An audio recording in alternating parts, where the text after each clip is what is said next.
디아스포라를 향한 하나님의 꿈 GBS 글로벌 투데이와 함께합니다.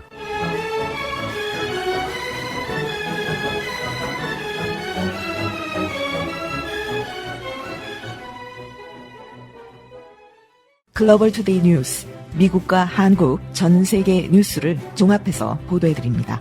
진행의 진미입니다.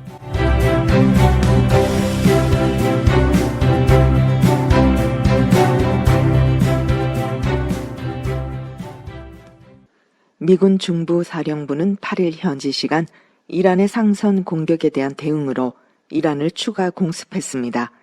중부사령부는 이날 소셜미디어 X에 군 통수권자의 지시로 미 중부사령부는 이란을 겨냥해 추가 공습을 개시했다고 밝혔습니다.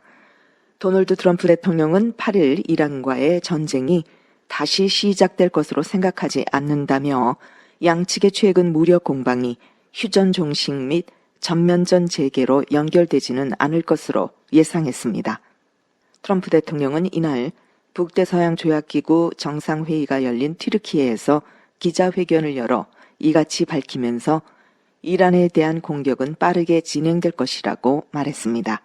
트럼프 대통령은 또한 8일 우크라이나가 러시아 공습을 효과적으로 방어할 수 있도록 패트리엇 대공 방어 미사일의 현지 생산을 허가할 것이라고 밝혔습니다. 보이스 오브 아메리카가 자세한 소식 전합니다.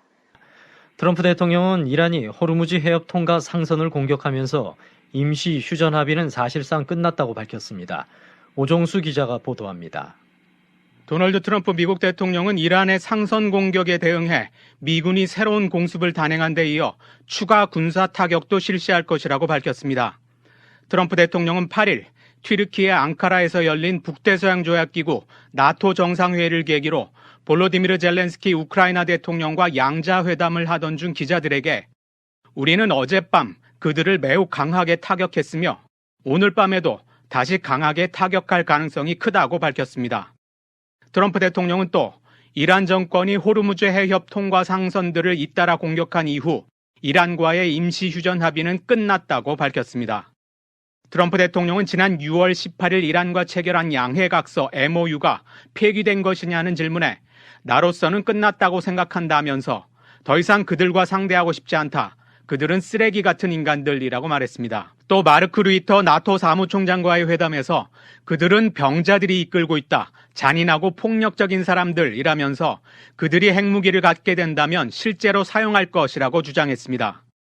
트럼프 대통령은 현재 진행 중인 미국과 이란의 실무 협상과 관련해 스티브 위트코프 중동 특사와 제로드 쿠시너 고문으로부터 보고를 받을 것이라고 밝혔습니다. 그러면서 위트코프 특사와 쿠시너 고문은 협상을 원하고 좋은 사람들이지만 결국 나한테 돌아와야 한다며 내가 염려하는 건 그들과 협상하는 것은 시간 낭비라는 점이라고 말했습니다. 앞서 미국 중부사령부는 성명을 통해 미군이 8일 새벽 이란 내 80곳 넘는 목표물을 타격했다고 밝혔습니다. 또 이번 공격으로 이란의 방공망과 지휘통제시설, 해안 레이더 기지, 대함 미사일 전력은 물론 호르무즈 해협과 인근에 배치된 이란 혁명수비대 소속 소형 고속정 60여 척을 타격했다고 설명했습니다. 사령부는 소셜미디어 X에 올린 성명에서 이란군의 정당하지 않은 공격은 휴전 합의를 명백하고 위험하게 위반한 것으로 항행의 자유를 훼손하는 행위라고 비판했습니다. 미군의 공습 이후 바레인과 쿠웨이트는 자국 영토를 겨냥한 새로운 이란의 공격이 있었다고 밝혔습니다. 쿠웨이트군은 적대적인 탄도미사일 2기와 드론 13대가 쿠웨이트 영공을 침범한 것을 탐지했다고 발표했고 바레인은 이란의 공격을 저지했다고 밝혔습니다. 미국 재무부는 이란이 7일 밤 상선들을 공격한 것을 이유로 지난달 이란에 부여했던 원유 생산, 운송, 판매 허가를 취소했습니다. 미국 당국자는 BOA에 보낸 성명에서 트럼프 대통령과 행정부가 거듭 밝혀왔듯이 현재 이란과의 양해각서는 전적으로 이란의 행동에 달려있다고 말했습니다.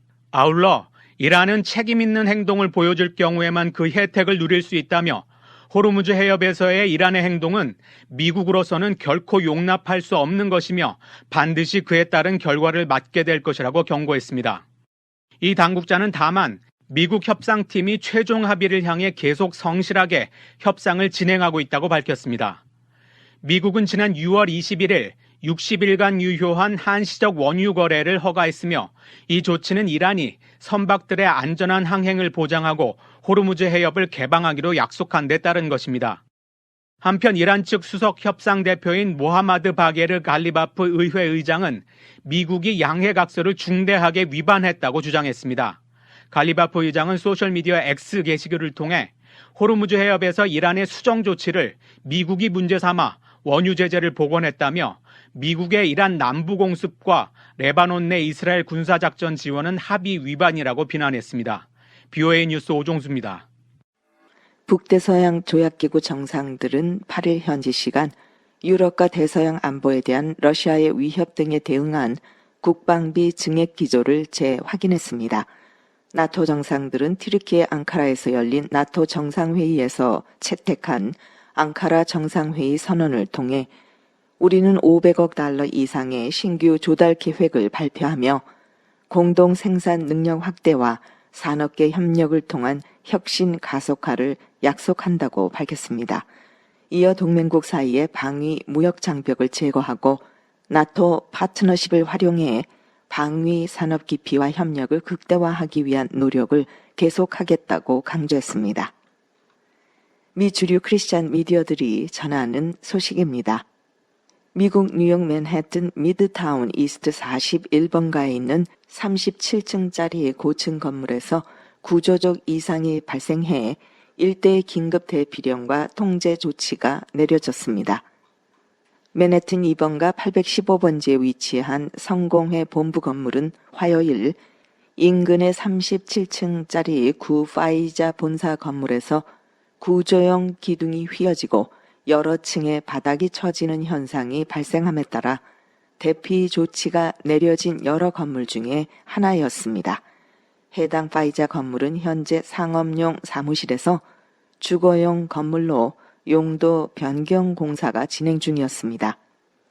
소방국은 뉴욕시 건축국 및 비상관리국 관계자들과 함께 현장에 출동해서 21층에서 구조적인 문제를 확인했습니다.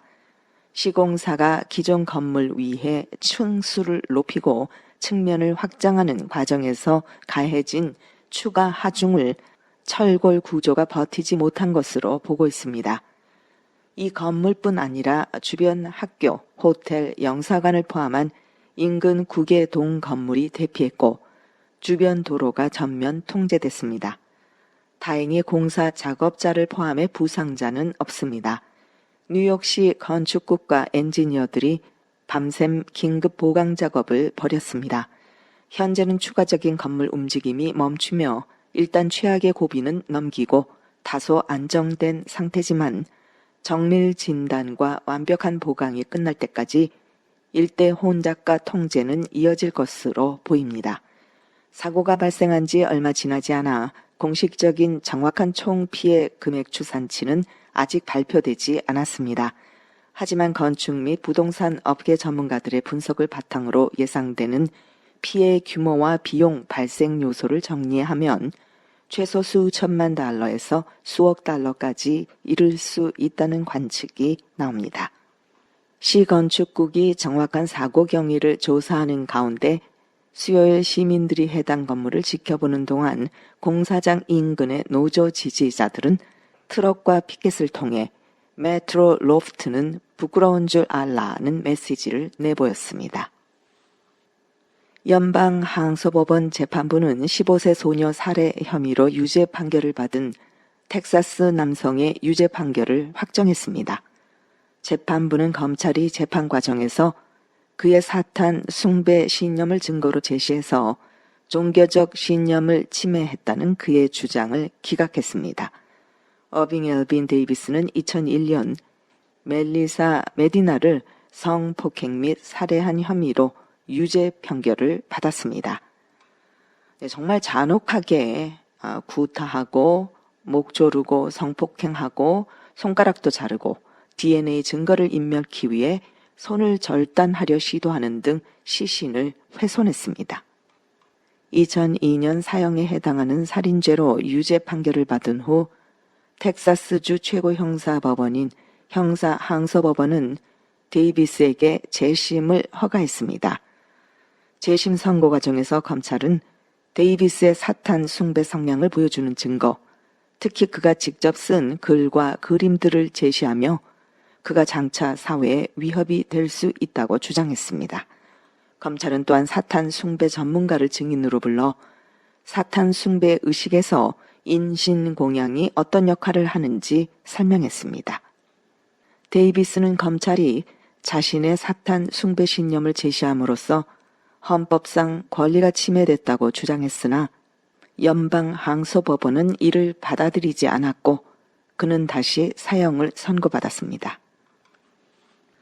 아일랜드의 교사 에녹 버크가 더블린 고등법원의 명령에 따라 석방됐습니다. 이로써 전 세계의 이목을 집중시켰던 장기 법적 분쟁의 최근 국면이 일단락됐습니다. 복음주의 기독교인이자 웨스트미스 주 윌슨스 병원 학교의 전직 교사인 버크는 성별에 맞지 않는 대명사 사용을 거부했다는 이유로 700일간 구금됐으며 이로 인해 교사로서 업무에 복귀하지 말라는 명령을 받은 바 있습니다. 성별에 맞지 않은 대명사 사용 거부는요, 남자나 여자로 태어난 사람을 남자나 여자의 대명사를 사용하는 대신에 이 성전환자들이 주장하는 대명사를 사용하는 것을 거부했다는 이유입니다. 유럽연합은 아르메니아 정부가 아르메니아 사도교회를 상대로 취한 조치들을 외면했다는 비판을 받고 있습니다. 현재 구금됐다가 가택연금 상태에 있는 야권 지도자이자 사업가 겸 러시아 국적자인 삼벨 카라페티아는 자신의 법률 대리인인 암스테르담 앤 파트너스에 아르메니아를 지원해 온 이유를 상대로 법적 조치를 취할 것을 지시했습니다. US 소식통에 따르면 지난주 파키스탄에서 미국에 거주하는 한 목사에 대한 신성 모독 혐의가 제기돼서 집단 폭력 사태에 대한 우려가 확산되자 20가구가 넘는 기독교인 가족이 급히 피신해야 했습니다. 펀자브주 구주란왈라 구역 하피자바드 지역의 인권운동가인 조셉 나야르는 7월 3일 해당 구역 내 줄란 마을의 모스크 확성기를 통해 사질로빈 목사가 이슬람교와 예언자 무하마드를 모욕하는 것으로 간주되는 영상을 소셜미디어에 게시했다는 주장이 나오면서 긴장이 고조됐다고 전했습니다. 이 목사는 해당 마을 출신으로 현재는 미국에 거주하고 있습니다. 계속해서 최미숙 아나운서가 전하는 디아스포라 투데이 시애틀 뉴스입니다. 일본 최고재판소가 통일교에 대한 해산 명령을 최종 확정했습니다. 일본의 요미우리 신문 등은 23일 일본 최고재판소 재판장 와타나베 에리코는 세계평화통일 가정연합 측이 제기한 특별 항고를 기각하고 도쿄 고등재판소의 해산 명령 결정을 유지했다고 전해주고 있습니다. 일본 문무과학성이 청구한 구 통일교 해산 절차에 대한 사법적 판단이 최종 확정이 된 것입니다. 이번 결정은 재판관 4명 전원 일치된 의견으로 내려졌으며 법령 위반을 이유로 종교 법인의 해산 명령이 내려진 사례는 과거 옴진리교와 목학후지 등 2차례 있었고 민법상 불법 행위를 근거로 최고재판소가 종교법인의 해산을 인정한 것은 이번이 처음 사례인 것입니다. 최고재판소는 통일교 신자들이 1973년부터 2022년까지 장기간 불법적인 헌금 권유를 통해 다수의 피해자들에게 막대한 재산상 손해를 입힌 것이다. 법령을 위반해 공공복리를 해친 것이 명백하다라고 판단하고 또한 통일교가 부적절한 헌금 권유를 방지하기 위한 실효성 있는 대책을 마련하지 않았으며 앞으로도 피해자가 지속될 가능성이 높다고 판단, 이에 따라 종교법인으로의 법인 자격을 발하는 해산 조치가 필요하다는 결론을 내린 것이다. 그러나 통일교 측은 해산 명령이 종교 자유를 침해하는 것이라 주장하고 재판소에 특별 항고를 게재했으나 최종적으로 기각된 것입니다. 국제 구호개발 NGO 월드비전은 세계 난민의 말을 맞아 세계 식량 계획과 공동으로 실시한 연구를 통해 난민 및 강제이주 가정의 자립 역량이 아동 보호를 위한 핵심 요인임을 확인해주고 아프리카, 아시아, 중남미 지역 8개국 가정 3,500가구를 대상으로 진행된 것이라 밝히고 결과로 전 세계적 인도주의 지원 감소와 식량난 심화로 아동들이 영양 결핍과 학업 중단, 조혼, 가족 분리 등 복합적 위기에 직면해 있는 것으로 나타났으며 조사에 참여한 57%는 최근 한 달 동안 가족 구성원이 굶주린 채 잠든 경험이 있다고 답했고 21%는 자녀가 학교에 정기적으로 출석하지 못하고 있다 응답하고 11%는 경제적 어려움 등으로 인해 부모와 자녀가 분리된 경험이 있는 것으로 특히 식량 불안 수준이 심각한 가정의 아동은 그렇지 않은 가정의 아동보다 조혼 위협이 약 7배 높은 것으로 조사되었으며 이는 식량 위기와 빈곤이 단순한 생계 문제를 넘어 아동의 안전과 권리 전반에 심각한 영향을 미치고 있는 것이라 말했습니다. 월드비전은 이번 조사 결과 일시적인 인도적 지원을 넘어 난민과 강제 이주 가정이 안정적 소득과 생계 기반을 마련할 수 있도록 지원하는 장기적 접근의 중요성을 보여주고 있다 했습니다. 그 밖에 미국 내외의 소식들입니다. 북가주에서 자율주행 택시 웨이모에 탑승해 술을 마시고 차량 밖으로 장난감 총을 쏜 10대 청소년들이 직원을 통해 경찰에 적발됐습니다. 당시 차량 내부에 설치된 카메라로 실시간 영상을 확인하던 웨이모 직원들은 청소년들이 실제 총기를 사용하고 있다고 판단해 경찰에 신고한 것으로 나타났습니다. 현장에 출동한 경찰은 이들을 체포하지 않고 부모에게 인계했습니다. 검찰은 해당 청소년들에게 미성년자 음주 등 혐의 적용 여부를 검토 중입니다. 연방검찰이 국제범죄조직을 상대로 대대적인 수사작전을 펼쳐 관련자 20여 명을 체포했습니다. 빌 에세일리 연방검사는 7일 수년간 진행해온 국제범죄조직 수사작전 오퍼레이션 하드볼의 결과를 발표했습니다. 미국과 캐나다, 유럽 등에서 진행된 이번 작전에서는 인도에 기반을 둔 국제범죄조직 3곳과 연계된 혐의를 받는 용의자 24명이 체포됐습니다. 용의자들이 연계된 범죄 조직은 암살과 갈취, 납치뿐만 아니라 코케인과 메스앰피타민 등 마약 밀매도 관여한 혐의를 받고 있습니다. 텍사스에서 연방 이민세관 단속구 아이스 요원의 총격으로 남성 1명이 숨졌습니다. 휴스턴 소방국은 7일 아침 6시 30분쯤 6800블락 캐널 스트리트에서 총격 신고를 접수받고 현장에 출동했습니다. 총상을 입은 남성은 병원으로 후송됐지만 결국 숨졌습니다. 아이스에 따르면 이 남성은 멕시코 국적의 서류 미비 이민자 로렌조 살가도 아라우호로 밝혀졌습니다. 당시 단속을 진행하던 요원들이 이 남성의 차량을 세우고 체포를 시도했지만 남성이 명령을 따르지 않았다고 아이스는 전했습니다. 이후 남성이 자신의 차량으로 한 요원을 치려하자 해당 요원이 자기 방어 차원에서 총격을 가했다고 덧붙였습니다.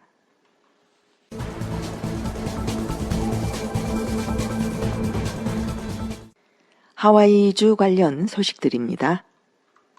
중국 출신 남성이 비자 신청서에 자신의 이력을 숨긴 혐의로 호노룰루에서 형사 기소됐습니다. 법원 기록에 따르면 판린 리는 1994년부터 2011년까지 중국 인민해방군에서 복무했으며 현재 중국 공산당원임을 인정했습니다. 리는 지난 7월 1일 다니엘 K. 이노우의 국제공항을 통해 입국하려다 체포됐습니다. 목요일에 제출된 형사 고발장에 따르면 리는 2017년 비자 신청 당시 군 복무 여부를 묻는 항목을 포함한 여러 질문에 대해 아니오라고 답했습니다. 그는 비자 신청 결과 2027년 6월에 만료되는 10년짜리 비자를 발급받았습니다. 호노룰루 경찰국장으로 취임한 데이빗 라자르가 본격적인 업무를 시작하며 현장 경찰관들과 함께 시간을 보내고 있습니다. 하와이 뉴스나우는 독립기념일 7월 4일 연휴로 인파가 붐비던 와이키키에서 관광객 밀집 지역을 순찰하던 라자루 국장을 만났습니다. 라자루 국장은 경찰관들이 현장에서 어떤 활동을 하는지 가까이서 지켜보며 전반적인 상황을 파악하고 그들에게 실질적인 지원과 필요한 것이 무엇인지 확인하고 싶다고 말했습니다. 그는 집무실에만 머물러 의사 결정을 내리기보다는 모든 순찰구역을 직접 방문해 경찰관 및 지역 주민들과 소통할 계획이라고 밝혔습니다. 사무실에 앉아 이 섬의 치안 유지 방식을 결정하는 것과 실제로 현장에서 임무를 수행하는 대원들과 함께하며 그들에게서 배우고 그들에게 무엇이 필요한지 정확히 파악하는 것은 전혀 다른 일입니다라고 그는 덧붙였습니다. 그의 다음 방문지는 와이아나의 지역으로 그곳에서 순찰 대원들과 함께 순찰차에 동승할 계획입니다. 마운알라니 하이츠 인근 부지에서 진행 중인 공사를 두고 비판의 목소리가 커지고 있습니다. 일각에서는 해당 부지 소유주가 이른바 몬스터홈, 주변 경관과 어울리지 않는 거대한 주택을 말하죠. 이 몬스터홈을 지으려 한다고 주장하고 있습니다. 계획 허가국은 호노룰루 뉴스나우에 조사 요청이 접수됐다며 해당 사안을 추가로 조사하기 위해 조사관들이 현장에 파견될 예정이라고 밝혔습니다. 이번 주말 굴릭 애브뉴 고가교 공사로 인해 하이웨이 1 고속도로 일부 구간이 전면 폐쇄될 예정입니다. 이 교량은 연방 자금 1억 달러가 투입되는 하와이주의 하이웨이 1 고속도로 확장 공사의 일환으로 건설되는 시설입니다. 하와이주 교통국에 따르면 이번 도로 폐쇄는 7월 11일 토요일 야간 시간대에 미들 스트리트 합류 지점과 리끼리끼 하이웨이 진출로 사이 구간에서 실시됩니다. 작업팀은 굴릭 애브뉴 고가교의 철거 및 재건축 작업을 시작하는 동안 임시 보행자용 다리를 설치할 계획입니다. 새롭게 디자인된 하와이 운전면허증과 주 신분증이 하와이 전역에 우편함으로 배달되기 시작했습니다. 고객 서비스국은 지난 5월 중순 이후 면허증이나 신분증을 갱신 또는 신규 발급받은 주민 5만여 명이 지난 금요일부터 새 카드를 수령하기 시작했다고 밝혔습니다. 관계자들에 따르면 새 카드는 100% 폴리카보네이트 소재로 제작됐으며 위조 변조 및 신원 도용을 방지하기 위해 레이저로 각인된 사진과 강화된 보안 기능이 적용됐습니다. 또한 해당 부서는 기존 운전면허증과 주 신분증도 유효 기간까지는 계속 사용할 수 있으므로 별도로 교체할 필요는 없다고 설명했습니다. 좌시그린 주지사는 화요일 인신매매 및 가정폭력 문제에 초점을 맞춘 2가지 법안에 서명하며 이 사안들의 중요성을 강조했습니다. 그린 주지사는 주의회 의사당에서 인신매매에 대한 인식을 제고하고 가정폭력 피해자 보호를 강화하기 위한 법안인 하원 법안 1960호와 1959호에 서명했습니다. 좌시 그린 주지사는 체계적인 교육 프로그램에 투자하고 세심하며 실효성 있는 정책을 추진함으로써 가정폭력과 인신매매를 더욱 효과적으로 예방하는 동시에 모든 피해자가 마땅히 누려야 할 안전과 지원을 받을 수 있도록 할 수 있다라고 덧붙였습니다. 그런가 하면 좌시그린 주지사는 화요일 전자담배 기기에 대한 규제를 강화하는 2가지 법안에도 서명했습니다. 하원법안 1573호는 전자담배 기기 및 액상 제조사가 미 식품의약국으로부터 판매 승인을 받았음을 매년 하와이주 법무장관실에 인증토록 의무화하고 있습니다. 현재 미 연방식품의약국의 승인을 받은 전자담배 제품은 5개 기업의 45개 품목이며 이 중 다수는 담배 맛이나 멘톨 맛 제품입니다. 사탕이나 과일 맛이 나는 전자담배 제품은 승인되지 않았습니다.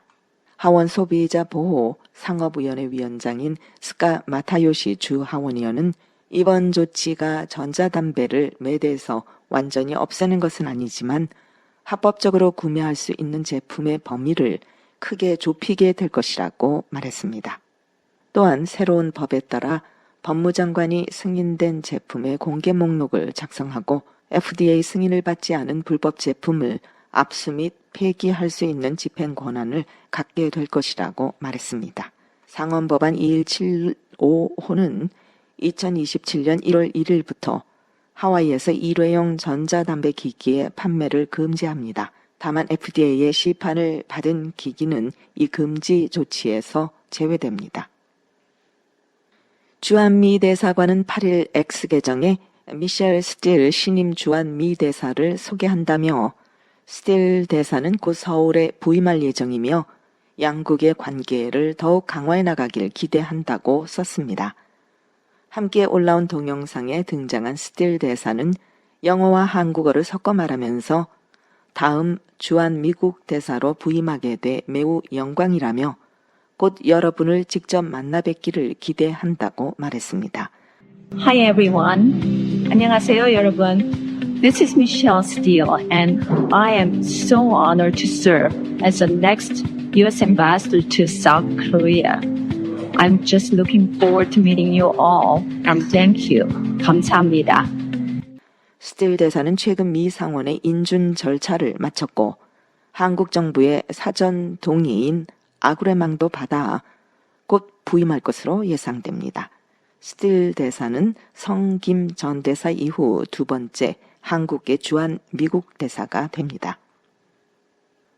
한국에서 출국 정지 조치를 당한 모스탄 전 국제형사사법대사가 에포크타임스 코리아와 인터뷰에서 한국에서 빠르게 진행되고 있는 공산화에 대항해 국민에 의한 반혁명이 일어나고 있다고 말했습니다. K-Revolution, K혁명이라고 쓰여진 티셔츠를 입고 인터뷰한 탄 전 대사는 미국 내 많은 사람들에게는 충격적으로 들릴 수 있지만 트럼프 대통령의 말이 맞았다면서 한국에서는 혁명과 숙청이 일어나고 있었고 올림픽 공원과 전국에서 벌어지는 반혁명 운동은 한국에서 발생한 쿠데타에 맞서는 희망적인 움직임이라고 설명했습니다.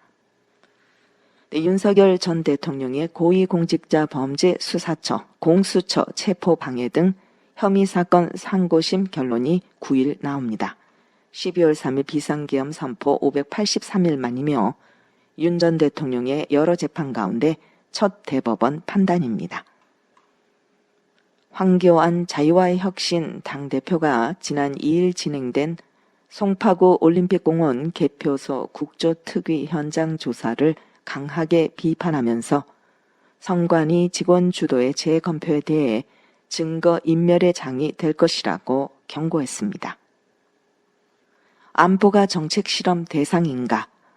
3군 사관학교 총동창회가 국회 앞에서 첫 공동 걸기 대회를 가졌습니다. 서울 여의도 국회 본관 앞 야외 계단에서 사관학교 통합 육사 이전 반대 범국민 걸기 대회가 8일 현지 시간 오전 11시에 개최됐습니다. 정부가 추진 중인 육해공군 사관학교 통폐합 및 육군 사관학교 지방 이전 시도를 저지하기 위해 군 역사상 전례 없는 대규모 공동 행동입니다. 3군 총동창회가 국가 안보의 단일 사안을 두고 함께 집단 행동에 나선 것은 군 역사상 이번이 처음입니다. 행사 막바지에는 총동창회장단의 주도로 결의문 낭독과 결의 구호 제창이 이어졌습니다. 결의의 골자는 사관학교 통폐합 추진 즉각 중단 및 원점 재검토, 호국 정신의 상징인 육사 지방 이전 중단 및 태릉 지역 아파트 건립 기획 폐기, 군사 전문가와 학부모 등이 참여하는 대표성 있는 협의기구 구성을 촉구했습니다. 글로벌 투데이를 마칩니다. 예수님 안에서 평안하세요. 샬롬.